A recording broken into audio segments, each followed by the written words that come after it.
ভূমিকম্প সমসাময়িক সময়ের ভয়াবহ আতঙ্কের নাম, যা জনমনে চরম নিরাপত্তাহীনতা সৃষ্টি করেছে।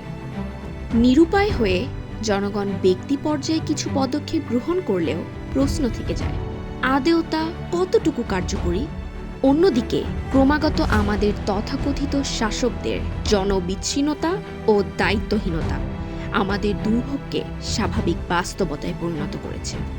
কারণ মানবরচিত এই কুফফার ব্যবস্থা তাদের স্বার্থ সিদ্ধির হাতিয়ার। এখানে মানুষের জীবন একটি সংখ্যা মাত্র। এই দালাল শাসকদের না আছে আল্লাহর প্রতি ভয়, আর না আছে জনগণের প্রতি দায়বদ্ধতা। তাই তো মাইলস্টোনের প্লেন ক্রাশ, মেট্রোর প্যাডেল খুলে যাওয়া, আগুন নিবারণ, ভারী বৃষ্টিপাত মোকাবেলা কিংবা ভূমিকম্পের মতো পরিস্থিতিতেও আমরা তাদের কোনো ক্রিয়া প্রতিক্রিয়া দেখতেই পাই না। আজকে আমাদের এই অসহায় দুরবস্থার জন্য এই শাসকের পাশাপাশি আমরাও কি দায়ী না? হ্যাঁ, আমরা দায়ী। বারবার তাদের শোষণ করার সুযোগ করে দিয়ে নিজেদের জান, মাল, সন্তানদের অরক্ষিত করে তাদের হাতে ক্ষমতা হস্তান্তর করার দায় আমাদের।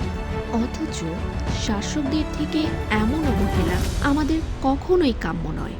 বরং রাসূল সাল্লাল্লাহু আলাইহি ওয়াসাল্লাম বলেছেন, নিশ্চয়ই শাসক হলো ঢাল শুরু, তার মাধ্যমেই নিরাপত্তা অর্জিত হয়। যার সুস্পষ্ট নজির আমরা দেখেছি ইসলামী শাসন ব্যবস্থা তথা খিলাফতের সময়কালে।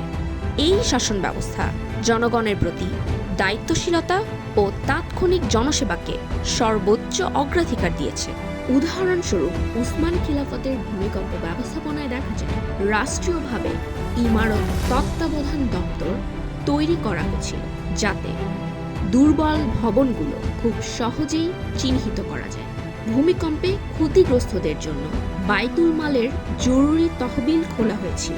এছাড়াও কিছু অঞ্চলে ভূমিকম্প সহনশীল নির্মাণশৈলী গ্রহণ করা হয়েছিল। আসন্ন খিলাফত ব্যবস্থাই কেবলমাত্র এ সকল দুর্যোগকে মানবিকভাবে মোকাবেলা করতে সক্ষম হবে, ইনশাআল্লাহ।